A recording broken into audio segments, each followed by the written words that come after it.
Presiden Prabowo Subianto menerima kehadiran 8 pengusaha besar di Istana Kepresidenan Jakarta Kamis 6 Maret 2025. Dalam pertemuan tertutup tersebut, mereka membahas program makan bergizi gratis, penguatan industri tekstil hingga Danantara. Apa ini menjadi sinyal pemerintah meminta bantuan kepada pengusaha besar? Pertemuan ini pun mengingatkan pada apa yang dilakukan Presiden Cina Xi Jinping Februari lalu dengan menemui pengusaha terkemuka Cina. Ada apa ya? Dalam keterangan resmi dari Biro Pers, Media, dan Informasi Sekretariat Presiden disebutkan 8 pengusaha yang menemui Presiden Prabowo adalah Antoni Salim, Sugianto Kusuma, Prayogo Pangestu, Boy Thohir, Franky Wijaya, Dato Sri Tahir, James Riyadi, dan Tommy Winata. Para pengusaha itu memiliki latar belakang bisnis yang beragam, mulai dari sektor pangan, properti, energi, keuangan, hingga manufaktur. Pertemuan para taipan besar dengan Prabowo turut didampingi Menteri Sekretaris Negara Prasetyo Hadi dan Sekretaris Kabinet Teddy Indra Wijaya. Menurut BPMI, pertemuan ini mencerminkan upaya pemerintah dalam membangun komunikasi yang erat dengan dunia usaha guna memastikan stabilitas ekonomi nasional. Sinergi antara pemerintah dan swasta itu diharapkan dapat menarik investasi yang dapat menciptakan lapangan kerja dan meningkatkan daya saing industri dalam negeri. Keterangan pers juga menyebutkan pertemuan antara Presiden Prabowo dan 8 pengusaha besar itu membahas jumlah isu strategis pemerintahan.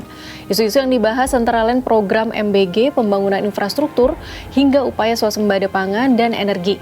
Dalam pertemuan itu, mereka juga membahas isu-isu terkini seperti penguatan industri tekstil, serta industrialisasi dan pengelolaan investasi melalui Badan Pengelola Investasi Danantara. Pertemuan Presiden Prabowo dengan 8 pengusaha ini terjadi sekitar 2 minggu setelah peluncuran BPI Danantara Senin 24 Februari 2025 atau 3 hari setelah Istana menggelar rapat untuk membahas nasib karyawan PT Sritex Group Senin 3 Maret 2025.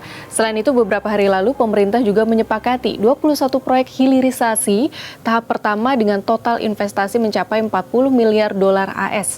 Menteri Energi dan Sumber Daya Mineral Bahlil Lahadalia Selasa 4 Maret menjelaskan proyek-proyek ini mencakup berbagai sektor strategis, termasuk minyak dan gas, pertambangan, pertanian, hingga kelautan.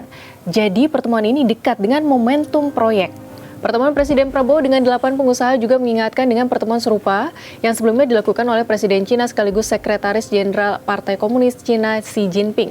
Pada Senin 17 Februari 2025, Xi Jinping melakukan pertemuan tertutup dengan para pengusaha swasta dan meminta mereka agar giat memicu pertumbuhan ekonomi yang melesu. Dari kalangan pengusaha swasta yang hadir antara lain pendiri aplikasi kecerdasan buatan DeepSeek, Liang Wenfeng, pendiri Alibaba Jack Ma, Direktur Utama BYD Wang Chuanfu, pendiri Huawei Ren Zhengfei, Direktur Utama Tencent Pony Mahwatang, dan salah satu pendiri Xiaomi Lei Jun.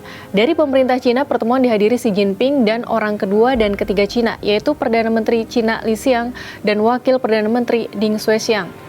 Pertemuan Presiden Prabowo dengan 8 pengusaha jika dibandingkan dengan pertemuan Presiden Xi Jinping dengan pengusaha Cina, meski terlihat sama namun ada bedanya. Dari sisi tokoh yang mendampingi, Jinping didampingi oleh Perdana Menteri dan Wakil Perdana Menteri.